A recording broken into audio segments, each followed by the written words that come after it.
اب بھائیو universal truth آ رہا ہے جس کے اوپر میں نے باقی ساری گفتگو کرنی ہے.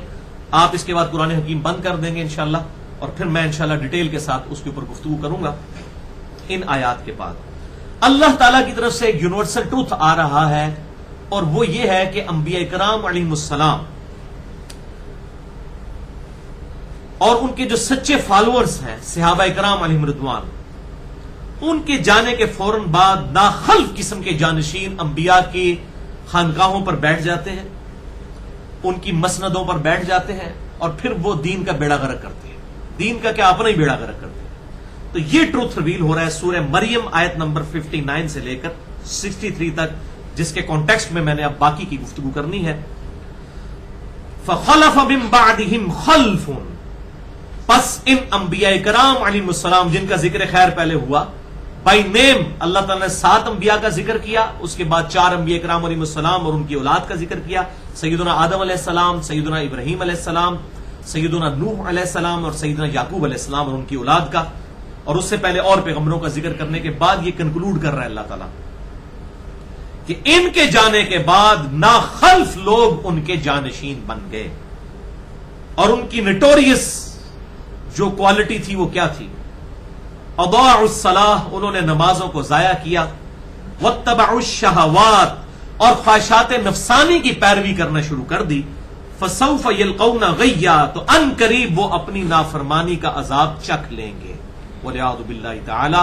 اللہم اجرنا من النار, اللہم اجرنا من النار, اللہم اجرنا من النار. اللہم من احییتہ منا فاحیہ علی الاسلام, ومن توفیتہ منا فتوفہ علی الایمان. اب یہ دیکھ لیں نبیوں کے کنزیکٹو بعد اللہ تعالیٰ فرما رہے ہیں جب ناخلف جانشین ہوئے ان کی نسبت ان کو کام نہیں آئی. نسبت کا فائدہ اسی وقت ہے جب کرتوت بھی ہوں گے, پھر واقعی نسبت کا فائدہ ہے. صرف نسبت کچھ کوئی چیز نہیں ہے, اور صرف امال بھی کوئی چیز نہیں ہے اعلیٰ درجے تک پہنچنے کے لیے. تو میں وہی بات کروں گا کہ ڈیٹم لیول کی نسبت تو ہم سب کو حاصل ہے کہ ہم اللہ کے محبوب صلی اللہ علیہ وسلم کے امتی ہیں. کاش ہم اس امتی ہونے کا حق بھی ادا کریں. آمین.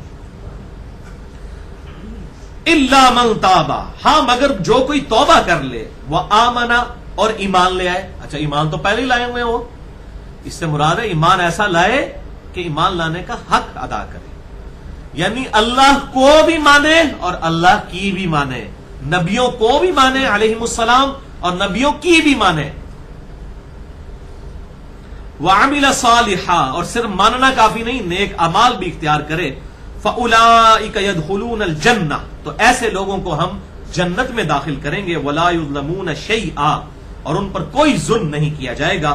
جنات عدن التی وعد الرحمن عبادہ بالغیب, یہ وہ جنت ہے ہمیشہ کی رہنے کی جگہ جس کا رحمان نے وعدہ کیا ہے اپنے بندوں سے غیب پہ, یعنی بن دیکھے جو ڈریں گے. دیکھ کے تو سارا نہیں مان لینا ہے. ان الذین یخشون ربهم بالغیب لہم مغفرۃ واجر کبیر, بے شک جو لوگ اپنے رب سے ڈرتے ہیں بغیر اس کے دیکھے ہوئے ان کے لیے ہے اجر کبیر. دیکھ کے مانو تو کیا مانا, قیامت والے دن تو سب مان جائیں گے. انہ کان وعدہ مأتیا, یقیناً اس کا وعدہ پورا ہو کر رہنے والا ہے. کیا وعدہ؟ کہ نافرمانوں کے لیے دوزخ اور تابع فرمان لوگوں کے لیے جنت. یہ قرآن حکیم کی جو دعوت ہے نعوذ باللہ یہ کوئی کہانیاں نہیں ہے بلکہ یہ ایک ڈیفینیٹ ٹروتھ ہے. وبالحق انزلناہ وبالحق نزل, جو سورہ بنی اسرائیل میں آیا, ہم نے اسے پرپز فل کتاب بنا کر اتارا ہے, حق والی کتاب, با مقصد کتاب, اور یہ حق کے ساتھ اتری ہے. یہ کتاب ایسی نہیں ہے کہ جس کو مان لیا اور نہ مان لیا تو برابر, یا اس پہ عمل کر لیا تو نہ کر لیا تو برابر. نہیں, اس سے تو تقدیر کا فیصلہ ہونے والا ہے. کوئی شخص اپنی تقدیر برباد کرنا چاہتا ہے یا وہ اپنی تقدیر سنوارنا چاہتا ہے. انا ہدیناہ السبیل اما شاکرا و اما کفورا, ہم نے تو ہدایت کا راستہ واضح کر دیا ہے, چاہے تو شکر گزاری کی روش اختیار کرو چاہے نہ شکری کرو. اللہ کو کوئی پرواہ نہیں ہے, واقعی اللہ کو کوئی پرواہ نہیں, لیکن تھوڑا بیڑا ڈوب جانا جی اللہ دی نہ منی. اللہ کو تو ہماری نمازیں نہیں چاہیے لیکن ہمیں تو چاہیے نا بھائی, اس بات کو سمجھے. اللہ اکبر. لا يسمعون فیہا لغوا الا سلاما, وہ جنت میں کوئی بھی لغو بات بھی نہیں سنیں گے, یعنی کوئی ایسی بات بھی نہیں ہوگی جس سے کوفت ہو. دنیا میں بھی اچھے سے اچھے ماحول کے اندر بعض اوقات کوئی ایسی کو بونگی چھوڑ دیتا ہے کہ بندے کا موڈ آف ہو جاتا ہے, بڑا اچھا خاصا موڈ آف ہو جاتا ہے. تو اللہ تعالیٰ ہمارے جنت کی بونگیاں نہیں اڑنگیاں, کوئی لغو بات نہیں ہوگی, الا سلاما, سوائے اس کے کہ سلام سلام ہوگا, جو بھی کسی کو ملے گا اس پہ سلامتی بھیجے گا. یہ ہوگا جنتیوں کا تقیہ کلام, سلاما سلاما. وَلَهُمْ رِزْقُهُمْ فِيهَا بُكْرَةً وَعَشِيًّا, اور جنت میں ان کے لیے اللہ تعالیٰ کی طرف سے رزق ہوگا صبح اور شام. تِلْكَ الْجَنَّةُ الَّتِي نُورِثُ مِنْ عِبَادِنَا, یہ ہے وہ جنت جس کا ہم اپنے بندوں میں سے وارث کریں گے. کس کو؟ من کان تقیہ, ان کو جو کہ تقوی کی روش اختیار کریں گے. یہ ہے یونیورسل ٹروتھ. تقوی ہوگا تو قیامت والے دن وارث بنیں گے جنت کے. دودھ پینے والے مجنو نہیں, بلکہ تابع فرمان, اللہ اور اس کے محبوب صلی اللہ علیہ وسلم کی اطاعت اختیار کرنے والے لوگ. یہ بہت بڑا یونیورسل ٹروتھ ہے کہ جو تقوی والے ہیں وہ جنت کے وارث بنیں گے. نبیوں کی نسبت بھی انہی کو ہی کام آئے گی جو واقعی ہی تقوی والے ہوں گے. ہاں اگر اعمال ٹھیک ہوئے پھر نسبت والے ہی کو ملے گا. وہ تو اللہ تعالیٰ نے بنی اسرائیل کو بھی انی فضلتکم علی العالمین کہا. تو اب اس امت میں اللہ نے بنو اسماعیل کو چنا ہے, ظاہر اہل بیت کو چنا ہے, قریش کو چنا ہے, ان کو فضیلت ہے جان والوں پر, اس کا کوئی انکار نہیں ہے. تو یہ دو ایکسٹریمز ہیں, ایک طرف صوفیاء کی ایکسٹریم ہے جو صرف نسبت کے اوپر بات کرتے ہیں, دوسری طرف فنیٹکس قسم کے لوگ ہیں جو کہتے ہیں جی صرف تقوی ہونا چاہیے, نسبت کا کوئی فائدہ نہیں. دونوں چیزیں پیرلل میں ہیں. ہاں اگر اعمال صحیح ہوئے تو نسبت ہی کا فائدہ ہوگا. پھر فاطمہ ہی جنتی عورتوں کی سردار ہے, کوئی اور عورت نہیں ہے, نبی کی بیٹی ہی سردار ہے. اور جامع ترمذی میں حدیث ہے حسن و حسین جو ہیں وہ جنتی نوجوانوں کے سردار ہیں. تو نسبت نے فائدہ دیا, اعمال بھی ایسے تھے. اور المستدرک للحاکم میں حدیث ہے کہ فاطمہ جنتی عورتوں کی سردار, حسن و حسین جنتی نوجوانوں کے سردار, اور علی حسن و حسین کے جو والد ہیں وہ ان سے بھی بہتر ہے. اور جامع ترمذی میں حدیث ہے کہ سیدنا ابو بکر اور عمر علیہم السلام سارے جنتیوں کے سردار ہیں سوائے انبیاء کرام علیہم السلام کو چھوڑ کر تمام بوڑھے جنتیوں کے. بوڑھے تو جنت میں تو کوئی بوڑھا نہیں ہوگا, یعنی دنیا میں جو بڑھاپے سے گئے ان کے سردار ہوں گے سیدنا ابو بکر و عمر رضی اللہ تعالیٰ عنہما, اور جنتیوں کے سردار جو دنیا میں نوجوانی کی حالت میں گئے ان کے سردار سیدنا حسن و حسین ہوں گے. اور کہا کہ علی ان سے بھی بہتر ہے, حسن و حسین سے بھی بہتر. تو یہ الحمدللہ نسبت کام آئے گی اگر اعمال اچھے ہوئے انشاءاللہ. دونوں چیزیں پیرلل میں. اب رہا مسئلہ آخر میں وہ ناخلف جانشینوں کا, جو سورہ مریم کی آیت نمبر 59 ہم نے پڑھی کہ انبیاء کے جانے کے بعد ناخلف قسم کے لوگ جانشین ہوئے اور انہوں نے نمازوں کو ضائع کیا, خواہشات نفسانی کی پیروی کی, تو عنقریب ہم انہیں دوزخ میں چھونک دیں گے والعیاذ باللہ تعالی. تو اس امت محمدیہ صلی اللہ علیہ وسلم میں ان ناخلف جانشینوں کی نمائندہ مثال خلفائے راشدین علیہم السلام اجمعین. ان کا دور گزرنے کے بعد بنو امیہ اور بنو عباس کی جو بدماش حکومتیں, تلوار کے زور پر مسلط ہونے والی 1000 سال تک جو ملوکیت ہے, یہ ہے وہ ناخلف جانشین. خلفائے راشدین کا معاملہ الگ ہے علیہم السلام ورضی اللہ عنہم اجمعین. ان کے بعد یہ ناخلف جانشین سامنے آئے. اب اس پہ میں اگر گفتگو کروں تو ایک پنڈورا باکس کھل جائے گا دوبارہ سے. تو چونکہ خلفائے راشدین 4 ہیں جن کے اوپر الحمدللہ اجماع امت ہے, سیدنا ابو بکر علیہ السلام ورضی اللہ تعالیٰ عنہ, سیدنا عمر علیہ السلام ورضی اللہ تعالیٰ عنہ, سیدنا عثمان علیہ السلام ورضی اللہ تعالیٰ عنہ, اور سیدنا علی علیہ السلام ورضی اللہ تعالیٰ عنہ. اور سیدنا حسن ابن علی وہ سیدنا علی ہی کے جانشین کے طور پر انہوں نے نہیں بنائے تھے, ان کی وفات کے بعد ان کو چنا گیا. یہ بھی جھوٹ کہا جاتا ہے کہ سیدنا علی نے بنایا تھا تاکہ یزید کو کسی طریقے سے بچا لیا جائے. تو میں نے الحمدللہ وہ حدیث بھی نقل کی کہ سیدنا علی نے اپنا جانشین کسی کو نہیں بنایا, جس طرح کہ نبی صلی اللہ علیہ وسلم نے اپنا جانشین کسی کو نہیں بنایا تھا. یہ احادیث میں موجود ہے, جھوٹی تاریخ کی بات نہیں میں کر رہا. ایون اہل تشیع بھی یہ بات مانتے ہیں, ہم اہل سنت کے ہاں ہے وہ بھی مانتے ہیں کہ سیدنا علی نے سیدنا حسن ابن علی کو اپنا جانشین نہیں بنایا, صحابہ نے بعد میں چنا. تو وہ ان کے 6 مہینے جو ہے وہ اسی خلافت راشدہ میں آتے ہیں. تو یہ 4 خلفائے راشدین, حق 4 یار بھی ہم ان کو کہتے ہیں, سیدنا حسن اسی میں شامل ہو جاتے ہیں. تو حق 4 یار کی ٹرم جو یہ استعمال ہوتی ہے ہمارے سب کانٹیننٹ میں, ویسے تو یہ پرٹیکولرلی آپ سمجھ لیں فارسی زبان کی ٹرم ہے, لیکن کوئی حرج نہیں. 5 تن پاک بھی فارسی زبان کی ہے, تو اس سے مراد وہ چادر والی احادیث جو آتی ہیں صحیح مسلم کے اندر، تو وہ ایک الگ سے ٹاپک ہے. بہرحال 4 خلفائے راشدین کی نسبت سے میں صرف 4 حدیثیں اینڈ پہ بیان کر کے اپنی گفتگو کنکلوڈ کرتا ہوں، اور باقی انشاءاللہ میں آپ کو اپنا ٹروتھ ریویلنگ جو ریسرچ پیپر ہے اس کا تعارف بھی یہاں پر کروا دوں گا. جسے شوق ہو تو پھر 150 حدیثیں ہیں وہ جس نے پڑھنی ہیں تو پھر 10 گھنٹے چاہیے اس کے لیے، لیکن یہ 4 حدیثیں 4 خلفائے راشدین کی نسبت سے میں یہاں پر بیان کر دوں. پہلی حدیث سنن ابی داؤد میں 4607، ترمذی میں 2676، ابن ماجہ میں 42 اور مشکات میں ہے 165 نمبر، کہ آپ صلی اللہ علیہ وسلم نے اپنی وفات سے کچھ عرصہ پہلے ایک خطبہ دیا. ارباز بن ساریہ رضی اللہ تعالیٰ عنہ اس کے راوی ہیں، اور وہ کہتے ہیں کہ آپ صلی اللہ علیہ وسلم ایسا واز فرما رہے تھے کہ ہر آنکھ اشک بار تھی، گویا آپ ہم سے بالکل الوداعی خطاب کر رہے ہوں. تو ہم نے کہا اللہ کے محبوب صلی اللہ علیہ وسلم، لگتا ہے کہ آپ دنیا سے رخصت ہونے والے ہیں، آپ صلی اللہ علیہ وسلم ہمیں کوئی وصیت فرما دیجئے، کوئی نصیحت فرما دیجئے. تو آپ صلی اللہ علیہ وسلم نے فرمایا کہ میں تمہیں اللہ سے ڈرتے رہنے کی وصیت کرتا ہوں اور حکمرانوں کی اطاعت کی وصیت کرتا ہوں، خواہ تم پر ایک ناک کٹا حبشی ہی کیوں نہ امیر مقرر کر دیا جائے.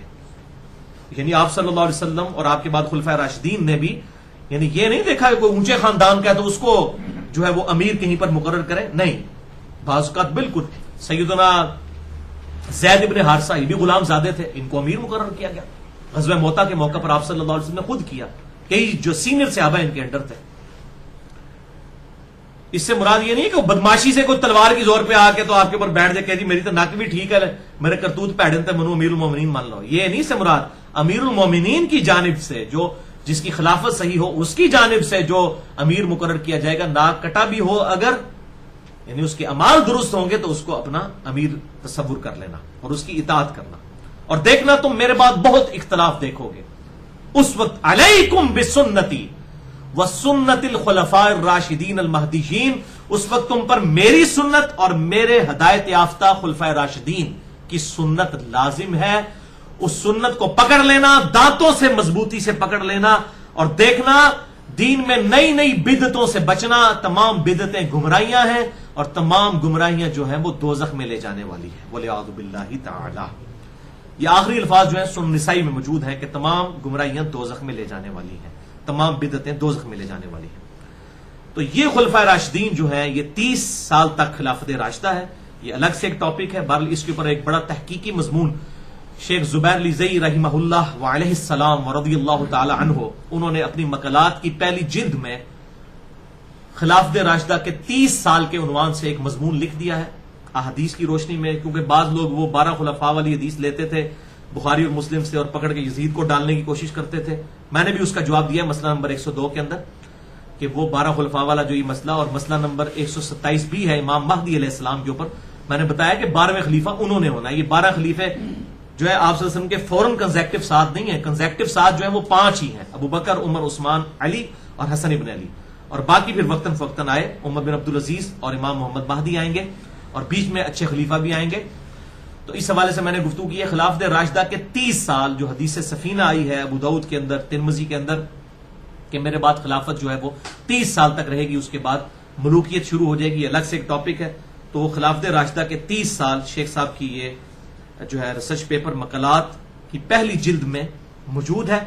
اور غلام مصطفیٰ ظہیر صاحب نے کا جو السنہ رسالہ نکلتا ہے 16 نمبر، اس میں بھی اس حدیث کی پوری تحقیق آئی ہے. کیونکہ آج کل کچھ لوگ جو ہیں وہ ڈاکہ مارنے کی کوشش کر رہے ہیں اس حدیث کے اوپر. تو الحمدللہ یہ دونوں بڑے محدثین دور حاضر کے انہوں نے اس حدیث کا دفاع کیا ہے کہ امت کا اجماع ہے اس حدیث کے اوپر کہ 4 خلیفہ راشد ہیں، ابو بکر، عمر، عثمان اور علی رضی اللہ عنہم اجمعین. اور سیدنا حسن ابن علی، ان کی خلافت جو ہے سیدنا علی کے ہی اس میں شامل ہوتی ہے. دوسری حدیث بخاری اور مسلم کی متفق علیہ حدیث ہے، اور یہ بڑی رکت انگیز حدیث ہے. بخاری میں 4042، مسلم میں 5977 اور مشکات میں 5958. عقبہ بن عامر کہتے ہیں کہ آپ صلی اللہ علیہ وسلم نے اپنی وفات سے 1 مہینہ پہلے، یعنی حجۃ الوداع کے بھی بعد 11 ہجری میں، غزوہ احد کے شہداء پر 8 سال کے بعد قبرستان میں جا کر، غزوہ احد کے موقع پر جو قبرستان وہیں پر بنا تھا احد کی سرزمین پہ، وہاں پر جا کر 11 ہجری کے اندر کیونکہ 3 ہجری کے اندر جو ہے وہ غزوہ احد ہوئی. 8 سال بعد دوبارہ نماز جنازہ جا کر پڑھا قبرستان میں. اور پھر آپ صلی اللہ علیہ وسلم نے وہاں خطبہ دیا. آپ حیران ہوں گے، قبرستان میں خطبہ، قبرستان میں عبرت کے لیے خطبہ. اور عقبہ بن عامر کہتے ہیں آپ اس طرح ہم سے گفتگو کر رہے تھے گویا آپ مردوں سے بھی رخصت ہو رہے ہوں، زندوں سے بھی، یعنی آپ قبروں سے بھی گویا کہ خطاب کر رہے ہیں. کیوں؟ ان قبروں میں وہ لوگ دفن تھے کہ جنہوں نے اسلام پہ جب برا وقت تھا اس وقت قربانیاں دی تھیں اور دنیا سے جا چکے تھے. اسلام کا گولڈن پیریڈ جو اسلام کا پھل لگنے والا تھا اس سے ان لوگوں نے کوئی فائدہ نہیں حاصل کیا. حمزہ ابن عبد المطلب تو شہید ہو گئے نا. تو کتنے بڑے بڑے صحابہ جنہوں نے قربانیاں دی وہ اسلام کے اس سخت پیریڈ میں شہید ہو گئے، انہوں نے اسلام کا گولڈن پیریڈ نہیں دیکھا. ان سے آپ صلی اللہ علیہ وسلم جو ہے وہ ان کی قبروں پہ جا کر خطاب کر رہے ہیں اور صحابہ کرام کو وہاں پر، تاکہ ان کو یاد رہے کہ کس جگہ پہ میں نے خطاب کیا ہے، ان قبروں کے اوپر. گویا آپ زندوں اور مردوں دونوں سے رخصت ہو رہے ہیں. آپ صلی اللہ علیہ وسلم نے فرمایا دیکھنا میں تمہارا پیش رو ہوں، میں آگے آگے جا رہا ہوں، تم نے میرے پیچھے آنا ہے. اللہ کی قسم میں اپنے حوض کوثر کو اس وقت بھی یہاں سے دیکھ رہا ہوں اور میرا یہ ممبر حوض کوثر کے اوپر لگا ہوا ہے. یعنی قیامت کا منظر اللہ تعالیٰ نے پہلے ہی دکھا دیا آپ صلی اللہ علیہ وسلم کو.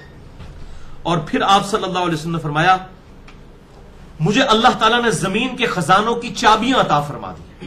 یہ جو پکڑ کے بریلوی جو ہیں وہ کہہ رہے ہوتے ہیں جی آپ صلی اللہ علیہ وسلم کو وہ سارے خزانوں کا مالک بنا. او خدا کے لیے زمین کے خزانے، اس سے مراد یعنی کہ دنیا میں پرشین امپائر اور رومن امپائر ان کی فتوحات ہونے والی تھیں، یعنی یہ سارے خزانے امت محمدیہ کو مل جائیں گے صلی اللہ علیہ وسلم. باقی احادیث کے اندر ان کی ڈیٹیل آتی ہے. اور دیکھنا میرے بعد کافر نہ ہو جانا کہ ایک دوسرے کی گردنیں مارنا شروع کر دو، میرے بعد گمراہ نہ ہو جانا کہ ایک دوسرے کی گردنیں مارنا شروع کر دو. اور مجھے اپنے بعد تم سے یہ خدشہ تو نہیں کہ تم شرک کرنے لگو.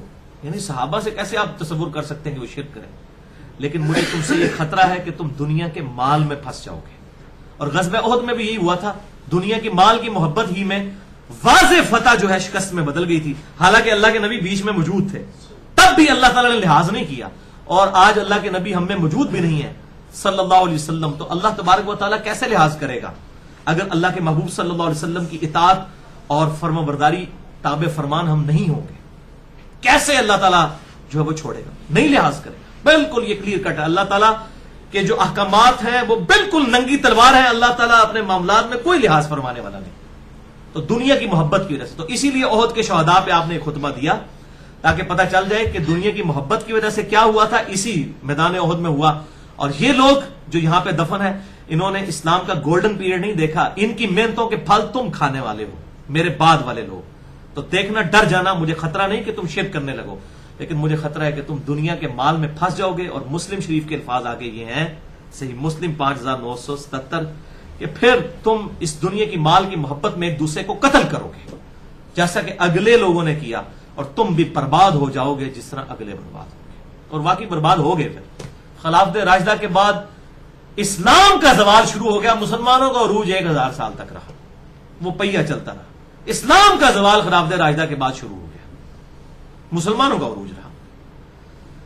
تو یہ بڑا رکت انگیز خطبہ تھا آپ صلی اللہ علیہ وسلم کا. اور اسی سے وہ پلی لیتے ہیں ڈاکٹر طاہر القادری صاحب شرک میں مبتلا. میرا مسئلہ نمبر 8 ریکارڈ ہے، کیا کلمہ گو مسلمان شرک کر سکتا ہے؟ اس میں آپ نے صحابہ کو کہا، اور صحابہ کے طرز پہ ایک جماعت کم از کم ایک گروہ تو بخاری و مسلم کی حدیث ہے قیامت تک حق پہ قائم رہے گا. وہ ان کے لیے بشارت ہے، پوری امت کے لیے نہیں ہے. باقی امت میں کئی فرقے ہیں جو شرک کر کے الگ ہو گئے. حلولیہ نہیں ہوئے کیا؟ نصیریہ جو رافضیوں کا سب سے گمراہ فرقہ ہے، خدا کا عقیدہ رکھتے ہیں حضرت علی کے لیے، وہ شرک نہیں کیا کرتے؟ مسلمانوں میں سے الگ ہوئے. قادیانی اہل سنت میں سے الگ ہوئے، انہوں نے نبی صلی اللہ علیہ وسلم کے مقابلے پر غلامت قادیانی کے بارے میں جھوٹی نبوت کلیم کر دی. یہ بھی سنیوں میں سے نکلا ہوا جو ہے وہ گمراہ فرقہ ہے، جیسا کہ شیعہ میں سے نکلا ہوا نصیریہ. تو یہ تو سارے شرک معاملات چلتے رہے اور اب تک چل رہے ہیں. تو یہ تھا کہ پوری امت گمراہ نہیں ہوگی. مسئلہ نمبر میرا 8 سن لیں، اس میں نے جواب دیا. اور ڈاکٹر طاہر القادری صاحب کہتے ہیں اچھا جی اب کسی کی ہمت ہے کہ وہ کہ صحابہ دنیا کے مال میں پھنس گئے تھے؟ جی ہاں جی ہمت ہے، بخاری مسلم میں لکھا ہوا ہے، ہم نے حدیثیں بھی جمع کر دی ہیں. تو وہ پھر چپ کروا دیتے تھے. تو بھائی یہ صحابہ کو خطاب ہے کہ تم مشرک نہیں ہوگے، دنیا کے مال میں پھنس جاؤ گے، ایک دوسرے کو قتل کرو گے. اور کیا بھی ہے، بخاری مسلم میں حدیثیں موجود ہیں، میں نے وہ گھر بیٹھ کے نہیں بنائی ہیں. تو واقعی دنیا نظر آئی ہمیں پھر بعد میں، اور اس کی نمائندہ مثال بنو امیہ کا دور تھا، حضرت معاویہ بن ابی سفیان رضی اللہ تعالیٰ عنہ، اور ان کے بعد جتنا دور شروع ہوا وہ سب کا سب اسی کے اوپر مبنی تھا. اس کے اوپر میں نے احادیث جمع کر دی ہیں، اور میں انشاءاللہ آخر میں اس کا تعارف بھی کروا دیتا ہوں. 30 حدیث صحیح مسلم سے 179 اور مشکات میں 157 نمبر. عبداللہ ابن مسعود رضی اللہ تعالیٰ عنہ کہتے ہیں کہ نبی صلی اللہ علیہ وسلم نے ارشاد فرمایا کہ تمام انبیاء کے ساتھ ایسا ہوا کہ جب بھی اللہ تعالیٰ کسی کو نبی بنا کر مبعوث کرتا ہے نا، تو اس کے کچھ خاص حواری اور خاص اصحاب ہوتے ہیں جو اس کی سنت کو مضبوطی سے پکڑ لیتے ہیں، بڑی مضبوطی کے ساتھ، بڑے پیشن کے ساتھ والنٹیئر ہوتے ہیں. لیکن جب وہ اصحاب فوت ہو جاتے ہیں پھر ان کے ناخلف جانشین پیدا ہوتے ہیں. وہ کہتے ہیں جو کرتے نہیں، اور وہ کرتے ہیں جس کا اللہ نے حکم نہیں دیا ہوتا. تو جو کوئی ان کے ساتھ ہاتھ کے ساتھ جہاد کرے تو وہ مومن ہے، جو زبان کے ساتھ جہاد کرے وہ بھی مومن ہے، اور جو دل میں برا مانے وہ بھی مومن ہے، اور اس کے بعد رائی کے دانے کے برابر بھی ایمان نہیں ہے جو دل میں بھی برا نہ مانے. یہ حدیث جب ابو رافع تابعی نے بیان کی، اسی حدیث میں آتا ہے مسلم شریف کی. عبداللہ بن عمر سے بیان کی تو انہوں نے حدیث ماننے سے انکار کر دیا. پھر وہ بیچارے انتظار میں رہے. ایک دفعہ عبداللہ ابن مسعود وہاں پر آئے رضی اللہ تعالیٰ عنہ وعلیہ السلام. تو ابن عمر ان کی زیارت کے لیے گئے. ظاہر وہ سینئر صحابی تھے، جونیئر کو ہی جانا چاہیے تھا. وہ پہلے 10 مسلمانوں میں سے تھے. 33 ہجری میں فوت ہوئے سیدنا عثمان کے دور میں. حضرت علی کی خلافت کا زمانہ ابن مسعود نے نہیں پایا. تو ملنے کے لیے گئے. وہاں پر ابو رافع نے عبداللہ ابن مسعود سے کہا کہ میں نے آپ صلی اللہ علیہ وسلم سے ایک حدیث اس طرح سنی تھی، آپ صلی اللہ علیہ وسلم سے آپ نے سنی تھی اور آپ نے مجھ سے بیان کی تھی. پھر انہوں نے پوری حدیث بیان کی. یعنی عبداللہ بن عمر کو نہیں انہوں نے کچھ کہا تاکہ وہ نیگیٹو سائیکالوجی ڈیولپ نہ ہو جائے کہ نہیں میری غلطی پکڑ رہا ہے، میں حدیث نہیں مانی. تو انہوں نے عبداللہ بن مسعود سے کہا کہ اس طرح آپ نے مجھ سے بیان نہیں کیا تھا. ان کا ہاں، اللہ کے نبی نے مجھ سے یہ بات بیان کی تھی صلی اللہ علیہ وسلم. تو اسی حدیث میں بولا کرتا ہوں کہ عبداللہ بن عمر کی ایک اپنی نیچر تھی، سیدنا حسین کی ایک اپنی نیچر تھی. ان کی ذرا وہ پیسیو نیچر تھی، سیدنا حسین کی ایکٹیو نیچر تھی. اسی لیے انہوں نے وہ پہلے درجے پر آئے نا کہ برائی کو ہاتھ سے روکا. اور یہ امت محمدیہ میں جو آل محمد ہے انہی کا یہ سٹیٹس ہوگا صلی اللہ علیہ وسلم کہ وہ ہاتھ سے روکے، کیونکہ ان کے جینز پروفٹ کے جینز ہیں. امت محمدیہ میں جو آل محمد ہے صلی اللہ علیہ وسلم، اگر وہ برائی کو ایکسپٹ کر لیں گے تو وہ تو شریعت بن جائے گی. اسی لیے سیدنا حسین کھڑے ہوئے اس وقت. قیام حسینی کی بنیاد یہ چیز تھی. چوتھی حدیث صحیح مسلم میں 177 اور مشکات میں 3997 کہ مروان نے عید کا جو خطبہ ہے یہ نماز سے پہلے شروع کروا دیا. یہ حضرت معاویہ رضی اللہ تعالیٰ عنہ کی طرف سے مکہ مدینے کا گورنر تھا، اور اس نے جو کچھ خباثت کی ہے اسی کی وجہ سے حضرت عثمان بھی شہید ہوئے. مروان بن حکم، اور بعض کو رضی اللہ تعالیٰ عنہ بھی کہتے ہیں، اور کرتوت اسی سن لو. مروان بن حکم صحیح مسلم 177 مشکات 3997 جب اس نے خطبہ شروع کروایا. اچھا مشکات میں آدھا حصہ ہے اس کا، پوری حدیث صحیح مسلم میں 177 نمبر موجود ہے کتاب الایمان چیپٹر میں. اس نے پہلے خطبہ شروع کروایا. حالانکہ سنت کیا ہے کہ جمعے کا خطبہ نماز سے پہلے ہوگا، عید کا خطبہ بعد میں. چونکہ یہ خطبے میں حضرت علی پہ لعنت کرتے تھے، کوئی تقریر سنتے ہی نہیں تھا ان کی، تو زبردستی تقریر سناتے سن انہوں نے. تو ایک شخص وہاں کھڑا ہوا، اس نے کہا مروان تو سنت کو چھوڑ رہا ہے. نبی صلی اللہ علیہ وسلم عید کا خطبہ بعد میں دیتے تھے اور تو پہلے دے رہا ہے. اب پتہ اس نے کیا بکواس کی آگے سے. اس نے کہا وہ طریقے متروک ہو چکے ہیں، ترک ہو چکے، ختم ہو چکے. جو نبی کی شریعت کے بارے میں یہ بکواس کرے کہ نبی کا طریقہ ختم ہو چکا، وہ مسلمان رہ جاتا ہے. یہ نواقض اسلام لکھتے ہیں جی یہ چیزیں اسلام سے خارج کر دیتی ہیں. یہ ان کو پینٹ شرٹ میں نواقض اسلام نظر آ رہا ہوتا ہے مولویوں کو. اور نواقض اسلام کی سب سے نمائندہ مثال مروان بن حکم ہے، جس نے رسول اللہ کے طریقے کا ترک، نعوذ باللہ، اتنی نفرت کا اظہار کیا. یعنی اب یہ لوگ جو ہیں بدعتیں جاری کریں گے. تو ابو سعید خدری وہاں پر موجود تھے. انہوں نے کہا کہ اس شخص نے حق ادا کر دیا. میں نے خود نبی صلی اللہ علیہ وسلم سے سنا تھا کہ جو کوئی برائی کو دیکھے ہاتھ سے روکے. ہاتھ سے نہیں روک سکتا، زبان سے روکے. زبان سے نہیں روک سکتا، کم از کم دل میں اس کو برا جانے. لیکن آپ صلی اللہ علیہ وسلم نے ساتھ فرمایا تھا ذالک اضعف الایمان، دل میں برا جاننا ایمان کا کمزور ترین درجہ ہے. تو کیا سیدنا حسین ایمان کے کمزور ترین درجے پر ہوں گے؟ اعلیٰ ترین درجے پر. ذالک اضعف الایمان. ایمان کا کمزور ترین درجہ. اسی کا ایک طریق صحیح مسلم میں 2053 اور مشکات میں 1452 ہے. وہاں پہ مروان ابو سعید خدری رضی اللہ تعالیٰ عنہ کو گھسیٹ کر ممبر کی طرف لے کے جا رہا اور وہ اسے مصلی کی طرف لے کر جا رہے کہ بھائی تو نماز پہلے پڑھا بعد میں خطبہ دیں. تو کہتا ہے ابو سعید تجھے نہیں پتا وہ طریقے متروک ہو چکے. اس میں بھی الفاظ ہے. تو حضرت ابو سعید خدری نے کہا اللہ کی قسم, اس ذات کی قسم جس کے قبضے قدرت میں میری جان ہے, نبی کا طریقہ متروک نہیں ہوا. تو خیر و بھلائی پہ نہیں مروان. 3 دفعہ انہوں نے فرمایا اور وہاں سے چلے گئے. یہ بنو امیہ کے بدماش حکمران مروان بن حکم حضرت معاویہ کی طرف سے مکے اور مدینے کا گورنر. اور اسی کے بارے میں صحیح بخاری میں 4827 نمبر حدیث ہے کہ اس نے زبردستی ابو بکر کے بیٹے سے یزید کے لیے بیعت لینی شروع کی حضرت معاویہ کی زندگی میں, ان کے مرنے سے بھی 4 سال پہلے, ایک وقت میں 2 خلیفوں کی بیعت. اور جب انہوں نے انکار کیا تو کہا اس کو پکڑ لو, تو وہ حضرت عائشہ کے حجرے میں چلے گئے. اور ڈیٹیل کے ساتھ احادیث الحمدللہ موجود ہے. تو یہ بدماش لوگ ہیں بنو امیہ کے لوگ, جن لوگوں نے اس طریقے سے دین کا بیڑا غرق کیا. اب میں آپ کو آخر میں 2-3 منٹ میں بتا دیتا ہوں کہ ان کا چٹا بٹا میں نے سارا کھول دیا. یہ بھائیوں میرا ریسرچ پیپر ہے. یہ ہے ہسٹوریکل ریسرچ پیپر. واقعہ کربلا کا حقیقی پس منظر 72 صحیح الاسناد احادیث کی روشنی میں. یہ خیالی پس منظر نہیں ہے یا یہ جھوٹی تاریخ نہیں ہے صلاح الدین یوسف صاحب کی لکھی ہوئی اور کفایت اللہ سنابلی صاحب کی. یہ حدیثیں ہیں.